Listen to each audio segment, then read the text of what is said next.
Subscribe कयो असांजो official YouTube channel सिन TV HD drama ऐं वधीक अपडेट लाइ बेल आइकन खे क्लिक करियो।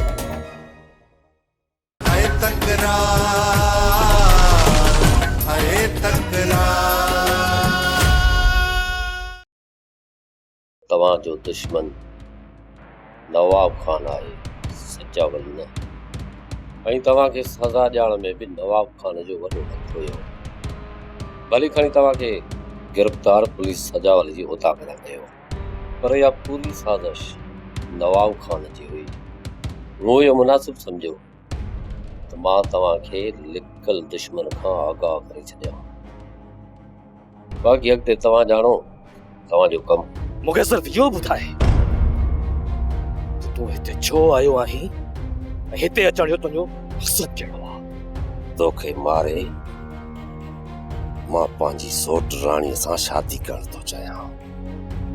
इन्हीअ करे मां हिते पहुतो आहियां। कमीना कंहिं जाइ जा तोखे मां पंहिंजे मक़सद में कामयाब कॾहिं थियण कोन ॾींदुसि।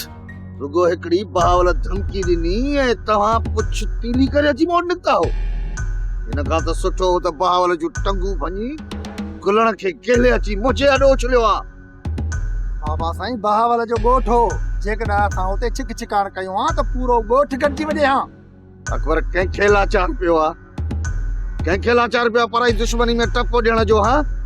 सूबेदार खे इहो नवाब खान हितों बदली कराए उन्हीअ सूबेदार खे आणणु चाहे थो जंहिं मूंखे नाहक गिरफ़्तार करे ऐं सज़ा ॾियारी हुई।